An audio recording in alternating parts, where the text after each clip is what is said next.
Back in late 2002, Dragon Ball Z Budokai was first released, and while it got okayish reviews from critics, it was well liked by fans. It was very successful commercially, with the PlayStation 2 version selling over 1 million copies within a year in the States alone. No doubt a sequel would be in the makings. On April 7, 2003, Dragon Ball Z had officially aired its final episode in the US, making it the right time to release Dragon Ball Z Budokai 2 later that same year, and having room to cover the final arc of the series. If you're familiar with the gameplay of Dragon Ball Z Budokai, you probably know what to expect here, as the overall formula remains relatively the same. What's different here?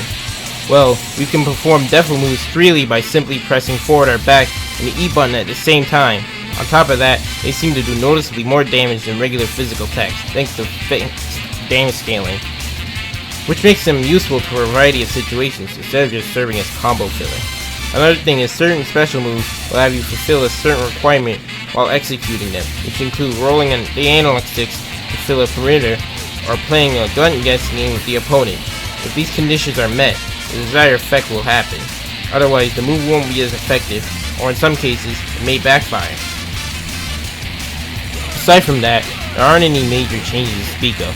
Granted, some of the tweaks and additions Budokai 2 offers do make things a bit more interesting, but they don't hide the fact that the core gameplay hasn't really changed, so all the issues with Dragon Ball Z Budokai still apply here.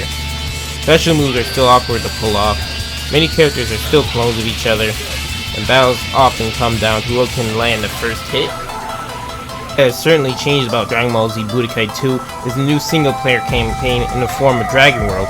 Instead of just going from one scenario to another like in the first Budokai story mode, Dragon World takes place on a board game-like setting where you take control of Goku and a set number of his allies depending on the stage. You have to accomplish a certain objective in order to progress, but you can do other things such as getting attack and guard boosts for each party member, fighting hidden unlockables, and collecting all 7 Dragon Balls, which allows you to grant a wish for an ultra-rare skill or an unlockable at the end.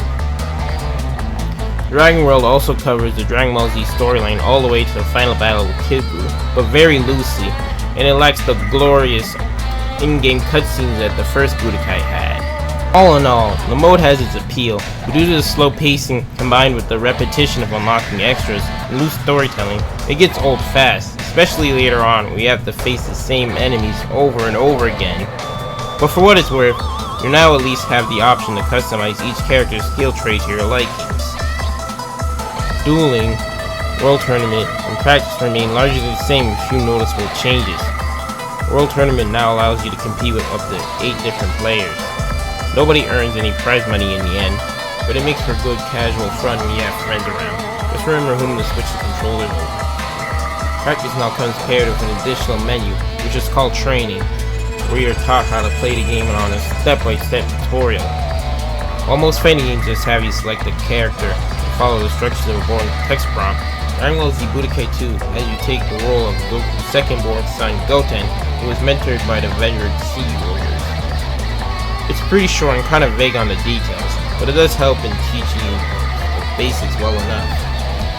The exciting skill system is also the same as the first Budokai, only a few capsules have been added, the most notable of which are the Fusion Potara capsules. These have 2 characters combined into one fighter with a significant power increase and a new set of moves. When activated, the Fusion capsule can only last for a couple seconds, but you have unlimited ki, which can be deadly in the hands of a good player, whereas the Potara capsule will last for the rest of the match, but if your opponent successfully intercepts, you can never attempt it again for the rest of the match. Certain characters has their own Fusion Potara capsules, some of which you may be familiar with, while others you may never find anywhere else. The skill shop has been vastly improved from the last game. While it's still random, you now have the option to purchase at least 3 capsules for each skill type, which makes getting the capsules you want much easier and much less tedious than before. There's one thing Dragon Ball Z Budokai definitely improved from the first game, is the graphics.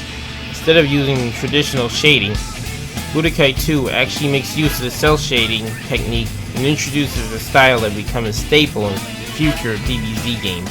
The new direction really paid off, because not only do the character models look much better, they capture the overall visual flair of the anime even more than any other game before it, whatnot with the jagged edges and dark outlines, has also been touched up.